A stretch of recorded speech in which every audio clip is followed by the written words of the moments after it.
Dito po tayo sa Nagkarlang pa rin sa isang property na ang sukat po ay 9,000 square meter. Tabi-bilin po ng karsada. Ito po yan.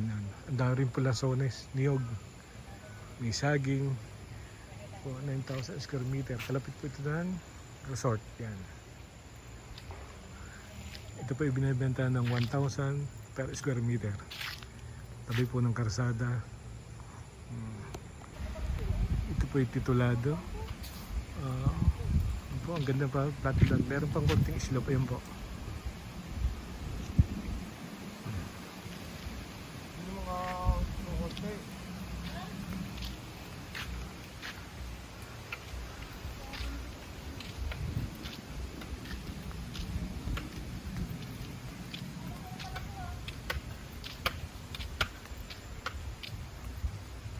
Malapit din po sa highway ito.